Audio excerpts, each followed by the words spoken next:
በሳምንት 7 ቀናቶች አሉ። በዓመት ደግሞ 12 ወራቶች። ዛሬ ስለ ቀናቶችና አጠቃላይ ስለ ካላንደር የቀን መቁጠሪያ ብለን ዲቴይል በደንብ አድርገን እንማማራለን። አብራችሁን ቆዩ።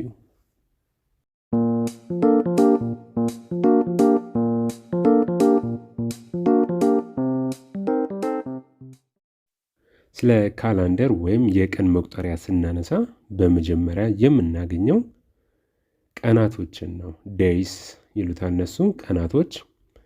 እነዚህ 7 ቀናቶች የየራሳቸው ስያሜ ያላቸው። በእኛ የምንጀምረው መንዴ ወይም ሰኞ ብለን ነው። እነሱ ግን ከሰንዴ ነው የሚጀምሩት፣ እሁድ ማለት ነው። እናንተ ሁለቱንም ብታውቁ መልካም ነው። አቆጣጠሩ ግን በእኛው ሄዳለው። የመጀመሪያው ቀን እኛ ሰኞ የምንለው በእነሱ መንዴ ይባላል። መንዴ። ሁለተኛው ቀን እኛ ማክሰኞ እንለዋለን፣ እነሱ ደግሞ ቲውስዴይ ይሉታል። ቲውስዴይ። ሶስተኛው እኛ ረቡዕ እንለዋለን፣ እነሱ ደግሞ ዌንስዴይ ይሉታል። ዌንስዴይ። አራተኛው ቀን ሐሙስ ነው፣ እነሱ ተርስዴይ ይሉታል። ተርስዴይ። አምስተኛው ቀን አርብ ነው፣ እኛ አርብ ስንል እነሱ ፍራይዴይ ይሉታል። ፍራይዴይ። ስድስተኛው ቀን ቅዳሜ ነው፣ እነሱ ሳተርዴይ ይሉታል። ሳተርዴይ። ሰባተኛው ቀን እኛ እሁድ እንለዋለን፣ እነሱ ሰንዴይ ይሉታል። ሰንዴይ። እነሱ አንድ ብለው የሚጀምሩት ከሰንዴይ ነው። እኛ አንድ ብለው የምንጀምረው ከመንዴይ ወይም ከሰኞ ነው። ከቀናት ባለፈ የቀን መቁጠሪያ ካላንደራችን ላይ ወሮች አሉ። በዓመት 12 ወር አለ። እነዚህ 12 ወራት የየራሳቸው ስያሜ ያላቸው። በአሁኑ በእኛ ሳይሆን በእነሱ እንጀምራለን። የእነሱ አዲስ ዓመት ወይም የመጀመሪያው ወር ጃንዋሪ ነው። ጃንዋሪ ጥር ነው። ጥር ነው እየተማርን ያለ ነው የእነሱን ስለሆነ ይህንን በእነሱ ብንይዘው መልካም ነው። ላያያዝም እንዲቀለን እኛ አዲስ ዘመናችንን መስከረም 1 ብለን እንጀምራለን። እነሱ ደግሞ ጃንዋሪ ፈርስት 1 ብለው ይጀምራሉ ማለት ነው። ስለዚህ ጃንዋሪ ወይም በእኛ ጥር ለእነሱ የአዲስ ዓመት የመጀመሪያው ወር ነው። ጃንዋሪ። ሁለተኛው ደግሞ ፌብሩዋሪ ነው። የካቲት። ጥር ብለን የካቲት ነው የምንለው። ፌብሩዋሪ የእነሱ የሁለተኛው ወራቸው ነው። የካቲት። እናንተ በስያሜ ያዙ። አንደኛ ሁለተኛው ማለቱን ትታችሁ ስያሜያቸውን። ጥር ከሆነ ጃንዋሪ ነው። የካቲት ከሆነ ፌብሩዋሪ ነው። መጋቢት ከሆነ ደግሞ ለነሱ ማርች። ማርች። መጋቢት ለነሱ ማርች ነው። ሚያዝያ አፕሪል እንለዋለን። ግንቦት ሜይ ነው። ሰኔ ጁን ነው። ሐምሌ ደግሞ ጁላይ።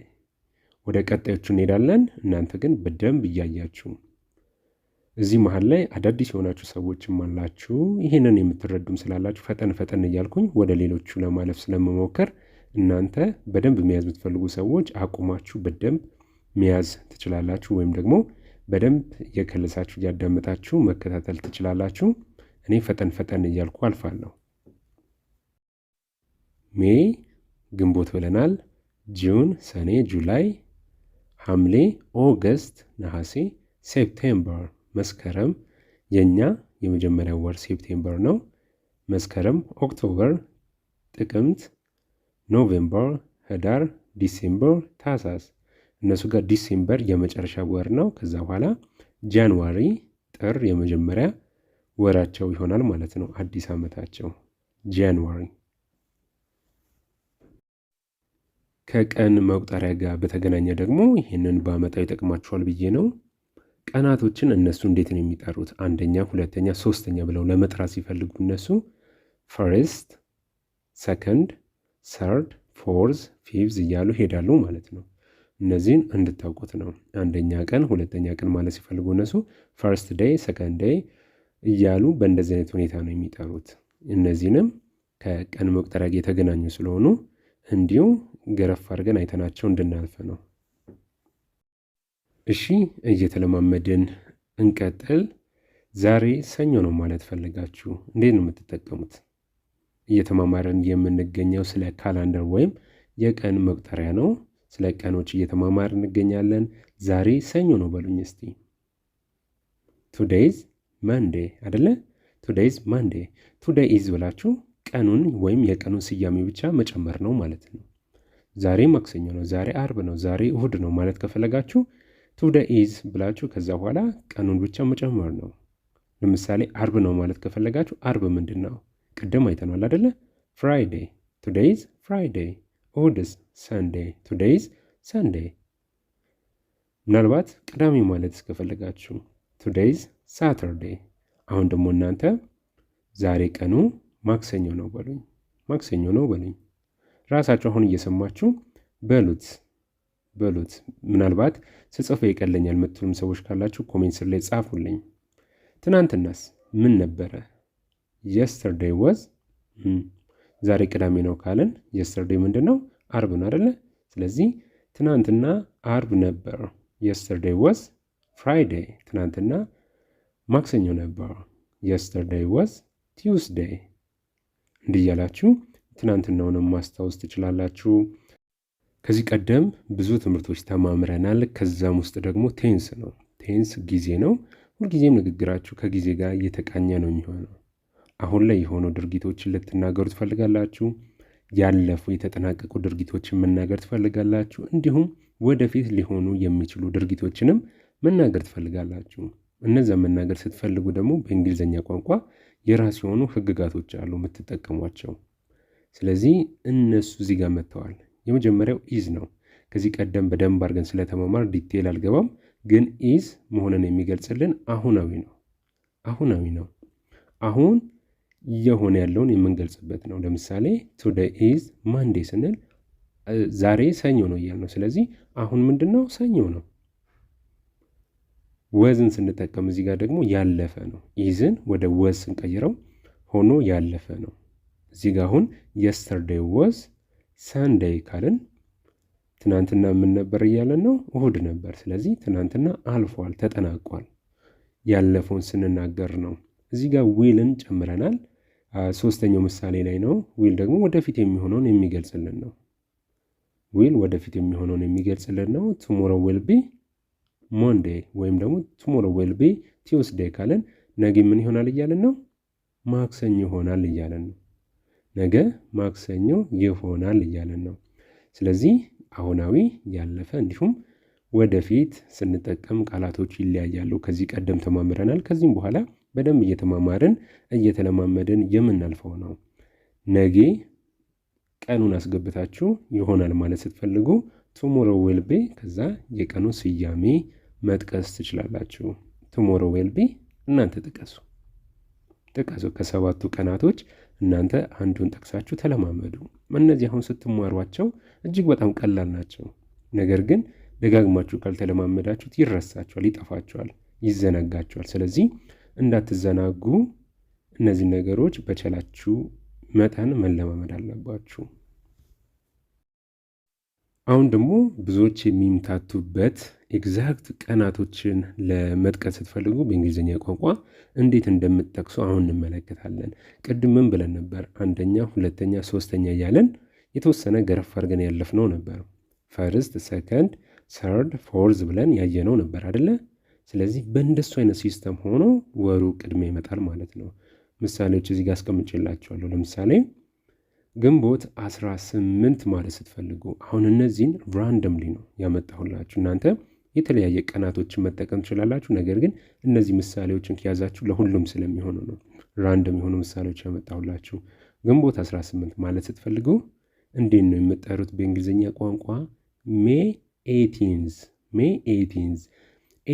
የሚለው በእንግሊዝኛ ቋንቋ ቀኑን ወይም ደግሞ ቅድም የቀን አቆጣጠር ላይ በደንብ አድርገን አይተነዋል። አንደኛ፣ ሁለተኛ፣ ሶስተኛ እንደምንለው የግንቦት 18ኛው ቀን ማለት ስትፈልጉ የምትጠቀሙበት ነው።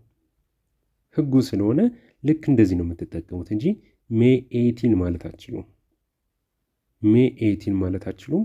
ሜይ 18 ልክ እንደዚህ ሁሉ ወራቶችና ቀናቶችን እየቀያየራችሁ መለማመድ ትችላላችሁ። አዲስ ጀማሪ የሆናችሁ ሰዎች እንዳትምታቱ በደንብ ምሳሌዎችን በርከት አድርጌ ያመጣሁላችሁ እዚህ ጋር ነው። ብዙዎቻችሁ የምትምታቱት እዚህ ጋር ስለሆነ ማለት ነው። ታህሳስ 25 እናንተ ቀይሩት 26 27 ማድረግ ትችላላችሁ። ዲሴምበር 25 ዲሴምበር 25 እነዚህ መሰረታዊ የሆኑ ናቸው። እነዚህም በደንብ አድርጋችሁ ያዟቸው፣ እያንዳንዱ ተለማመዷቸው። እቺ የመጨረሻ ሳውንድ ላይ ዝዝ የምትመጣውን በደንብ ያዟት። ዝዝ እነሱ ናቸው እናንተን ያምታቷችሁ። ብዙዎቻችሁ ስለምጠይቁኝ ነው። ከቁጥር ጋር በተገናኘ ከዚህ ቀደምም በሰራሁት ቪዲዮ ላይ የጠየቃችሁኝ ብዙዎች አላችሁ። ዲሴምበር 25 ዲሴምበር 24 ልክ እንደዚህ ሁሉ መለማመድ ትችላላችሁ። ሰርድ ፈርስት እና ሁለተኛው ላይ ሲመጣ ደግሞ ሰከንድ ነው። መጀመሪያ ላይ ተኗል። ለምሳሌ 25 የነበረውን 21 እናድርገው እስቲ። ዲሴምበር 21 ነው የምትሉት። 21 አንድ ሲሆን ፈርስት ነው መጨረሻ ላይ የሚመጣው። ሁለት ሲሆን መጨረሻ ላይ የሚመጣው ሰከንድ ነው። ሶስት ሲሆን ሰርድ ነው። ከዛ ውጭ ያሉት ግን ዝዝ ነው። ሌሎች ምሳሌዎችን እየተመለከትን ጥር 1 2014 ማለት ስትፈልጉ ጃንዋሪ 1 2014 ጃንዋሪ 1 ቅድም እንዳልኳችሁ ነው። ፈርስት ሰከንድ ሰርድ ከዛ በኋላ ዘዘዘ ነው። ፎርዝ ፊፍዝ እያላችሁ ዘዘ እያላችሁ መጨረስ ነው እስከ 9 ድረስ ማለት ነው። 9 ላይ ናይንዝ ካላችሁ በኋላ ያበቃል። መጋቢት 9 ቀን 2012 እኔ ራንደምሊ ነው ቀናቶችን የወጣሁት። እናንተ ዓመተ ምሕረቱን ቀናቶችን ወራቶችን እየቀያየራችሁ መለማመድ ትችላላችሁ። ዋናው ኮንሴፕቱ እንድትይዙልኝ የፈለግኩት ፈርስት ሰከንድ ሰርድ ካላችሁ በኋላ ሌሎችን ደግሞ ዝዝ እያላችሁ መጨረስ ነው። ለምሳሌ መጋቢት 9 2012 ማለት ስንፈልግ ማርች 9 2012 ማርች 9 2012 ናይንዝ ላይ ያበቃል ብያችኋለሁ። ዝዝ ነው። ከአንድ ከሁለት ከሶስት ውጭ ያሉት መጨረሻ ላይ ሁሌም ዝ ይመጣል። ሌሎቹ ግን 1 2 3 የአንድ ፈርስት የሁለት ሰከንድ የሶስት ደግሞ ሰርድ ነው። ቀለል እንዲላችሁ የተለያዩ ምሳሌዎችን ይዤላችሁ የመጣው ነው። ህዳር 15 1980 ማለት ስትፈልጉ እንዴት ትላላችሁ? እነዚህን እኔ ምሳሌ ማመጣላችሁ ከተለያየ ዓመተ ምህረት ያመጣሁት እናንተ እውቀታችሁ ከተለያየ እንዲሆን ነው። እናንተ እየቀያየራችሁ በቻላችሁት አቅም እየቀያየራችሁ ተለማመዱ እንደ እውቀታችሁ። አሁን ስትማሩ በደንብ የከበዳችሁ ካላችሁ በደንብ ተለማመዱ። ቀለል ያላችሁ ደግሞ ካላችሁ ቀለል ባለ መንገድ መለማመድ ትችላላችሁ። ህዳር 15 1980 ማለት ስትፈልጉ ልክ እንደ ቅድሙ ነው። ወራቱን የወሩን መጠሪያውን ታስቀምጣላችሁ። ከዛ በኋላ ቁጥሩን ከዛ ከ4 በላይ ያሉት እስከ 9 ድረስ ዘ ነው መጨረሻቸው። ከዛ በታች ያሉት 1 ሲሆን ፈርስት፣ 2 ሲሆን ሰከንድ፣ 3 ሲሆን ደግሞ ሰርድ ነው። ስለዚህ ኖቬምበር 5 ነው አይደል የመጨረሻው። ስለዚህ 15 ኖቬምበር 15 1980 እያላችሁ ነው። ኖቬምበር 15 1980 1980 ህዳር 15 እያላችሁ ነው። ህዳር 15። እሺ የመጨረሻ ሁለት ምሳሌዎች እንመልከትና ወደ ሌላው እንሄዳለን። ጥቅምት 31 ቀን 1954 በእኛ ወር አቆጣጠር ይህንን ያመጣሁላችሁ ለምንድን ነው? 30 ላይ ያበቃል። በእነሱ ግን አንዳንዱ 28 ነው፣ አንዳንዱ 29 ነው። 30 ብዙ ናቸው። እንዲሁም 31ም አለ። ሁሉንም ወቁት 28 29 30 31። ምክንያቱም እነሱ ምን የላቸውም። እኛ 13ኛ ወር የምንለው ጳጉሜ እነሱ ጋር የለም። ስለዚህ እንደዚህ ቀናቶች እርስ በርሳቸው ቁጥራቸው እኩል አይደለም ማለት ነው በእነሱ። ስለዚህ እንደዚህ አይነትም ቀናቶች ስለሚመጡ እንድታውቁትም ጭምር ነው። ኦክቶበር 31 1954 ጥቅም 31 1954 እያለን ነው። 1954 1954 እያለን ነው። ኦክቶበር 31 ኦክቶበር 31 አንድ ከሆነ ፈርስት፣ ሁለት ከሆነ ሰከንድ፣ 3 ከሆነ ሰርድ፣ ሌሎቹ ደግሞ ዘዘ ሳውንድ እየሰጡን ያልፋሉ። በተደጋጋሚ ያየነው ነው። እሺ ይሄ የኔ መጨረሻ ምሳሌ ነው። እናንተ ግን እንደ አያያዛችሁ እየጨመራችሁ ከዚህም ደግሞ ይበቃኛል ያላችሁን ደግሞ ወደ ቀጣዩ ማለት ትችላላችሁ። ሐምሌ 19 በ1846 ማለት ስትፈልጉ ጁላይ 19 1846 ጁላይ 19 1846 ልክ እንደዚህ ማለት ትችላላችሁ። እዚህ ጋር አበቃዋለሁ የቀናቶችን ምሳሌ፣ ምክንያቱም በደንብ ያበዛሁባችሁ የአብዛኞቻችሁ ጥያቄም ስለሆነ ነው። ከቀናት ለመግለጽ ስትፈልጉ በጣም ብዙዎቻችሁ እንደምትሰቃዩና ግራ እንደምትጋቡ ስለገለጻችሁልኝ በደንብ ለማብራራት ሞክሬያለሁ። እስቲ እናንተ የራሳችሁን መረዳት ኮሜንት ስር ላይ አስቀምጡልኝ። በተቻለ አቅም ያልገባችሁ በደንብ ያልተረዳችሁት ነገር ካለ ጥያቄያችሁን ጭምር ኮሜንት ስር ላይ አስቀምጡልን።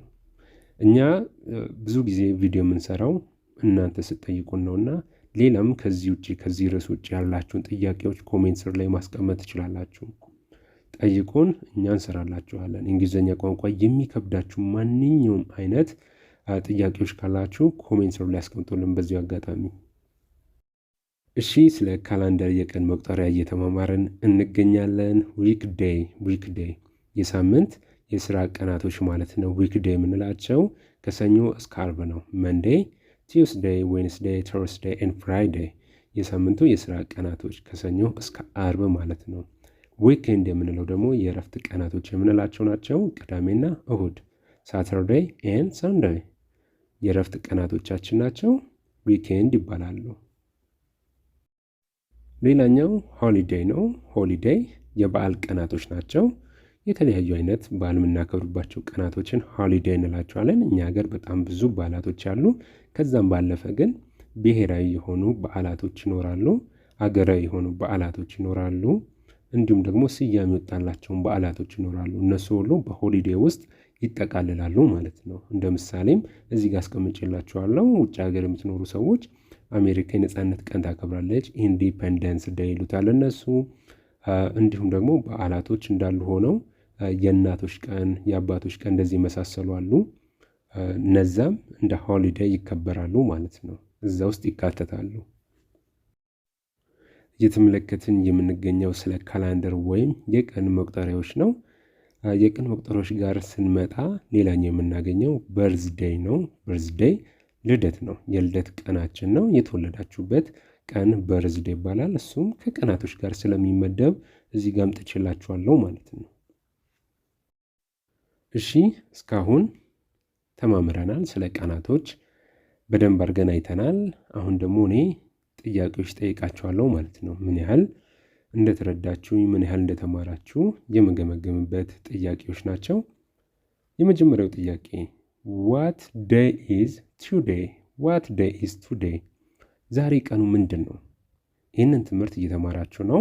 ቪዲዮ ይቀመጣል። በተለያየ ቀን ሲመቻችሁ ነው የምታዩት። ስለዚህ አሁን ዛሬ ቀኑ ምንድን ነው?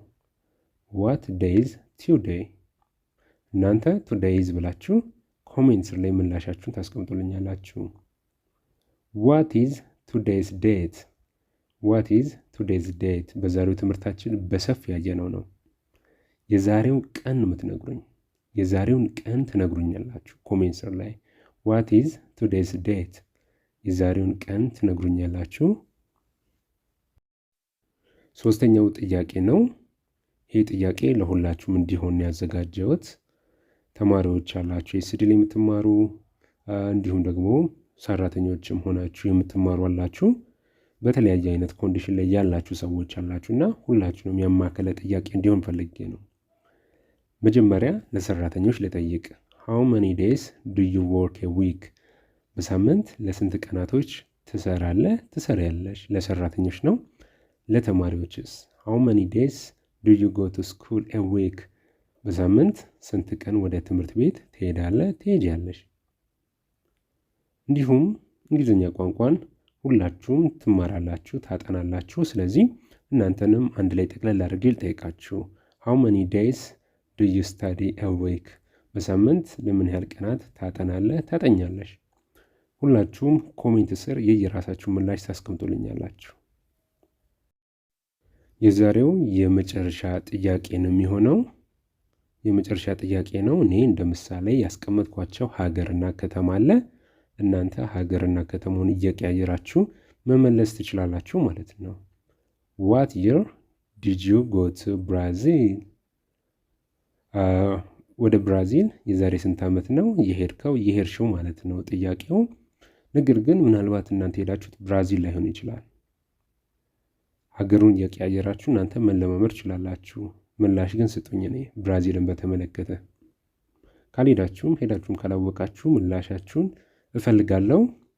እንዲሁም ወደ ከተማስ What year did you move to New York? ወደ ኒውዮርክ የሄድክበት ዓመት መቼ ነበር ነው እያልኩ ያለሁት። ወደ ኒውዮርክ የሄድክበት ዓመት መቼ ነበር? እኔ ኒውዮርክ እና ብራዚል ልበል እንጂ እናንተ ሀገር ውስጥ ያሉትንም ከተሞች መጠቀም ትችላላችሁ። የሄዳችሁበትም ሀገር ካለ ያልሄዳችሁበትም ሀገር ካለ ዋናው ምንድን ነው? እነዚህ ነገሮች ወደፊት ሊከሰቱ ስለሚችሉ ልትጠየቁ ስለምትችሉ አጠቃላይ ኮንሴፕቱ እንድትረዱ ስለሆነ ያንን እንድትይዙ መለማመዳችሁን አትርሱ እየቀያየራችሁ። እኔ በዚሁ ልሰናበታችሁ። ኤስዲ እንግሊሽ ነው። በጣም ብዙ ተከታዮቻችን አላችሁ። ሰብስክራይብ እያደረጋችሁ አይደለም፣ አድርጉ። ቀጣይ በሌሎች ትምህርታዊ ቪዲዮዎች እንገናኛለን። እስከዛው ግን መልካም ጊዜ ለሁላችሁ።